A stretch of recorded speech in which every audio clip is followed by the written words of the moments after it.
প্রথমত যুবক ভাইদেরকে নিয়ে।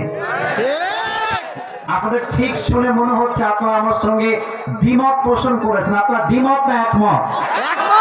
আমার কথা কি বোঝা যায় নাকি যায় না? আমি যে কথাগুলো বলবো আমার কথাগুলো জাস্ট যুবকদের কাজে আসবে তা নয়, আমার মুরব্বীদের কাজে আসবে, বিবাহিতদের কাজে আসবে, আমার মা বোনদের কাজে আসবে। তবে যে কথা এখন বলতে চাই এটা আমি আমার কোনো মাহফিলে আগে কখনো বলি নাই।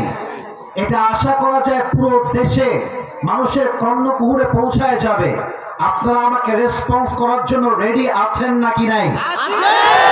যদি আপনারা রেডি থাকেন আপনারা বলবেন ইয়েস। আপনারা বলেন তো ইয়েস নাকি নো? তাকবীর দেন, নারায়ে তাকবীর। আমি প্রথম কথা স্পষ্ট ভাষায় বলতে চাই, এখানে অনেক যুবক আছেন বিবাহিত, অনেক যুবক আছেন অবিবাহিত।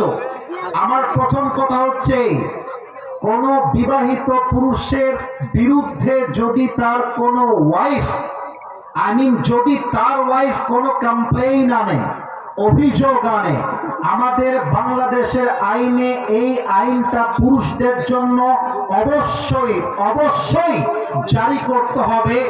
ওয়াইফ কোন অভিযোগ করলে বিশ্বাসযোগ্য হবে না, ওয়াইফকে যথারীতি এভিডেন্স প্রমাণ করতে হবে।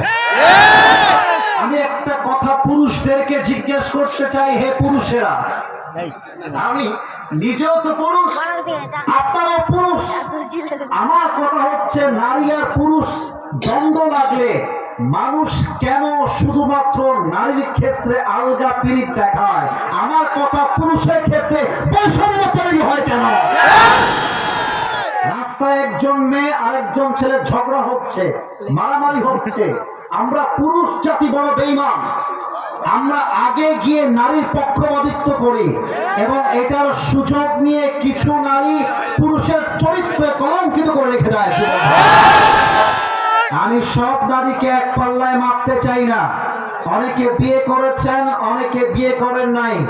আপনার ওয়াইফ যখন বিয়ের পরে আপনাকে নিয়ে অভিযোগ তুলবে সমাজের চোখে, মেম্বারের সামনে, সোশ্যাল মিডিয়ায়, ফেসবুকে, ইউটিউবে, তখন বুঝবেন ঠেলা কাকে বলে, জ্বালা কাকে বলে। এই জন্য আমি বলি এমন মেয়েকে বিয়ে করা উচিত যে মেয়ের সঙ্গে ডিভোর্স হয়ে গেল সে মেয়ে পুরুষের সম্মানে আঘাত করবার চেষ্টা করবে না। দুই নাম্বার একটা কথা বলতে চাই আমার প্রিয় কলিজার টুকরা সম্মানিতা বোনদের জন্য। আমি জানি আমার বোনেরা আমাকে প্রচন্ড সম্মান করেন, কারণ আমি আমার বোনদের পক্ষে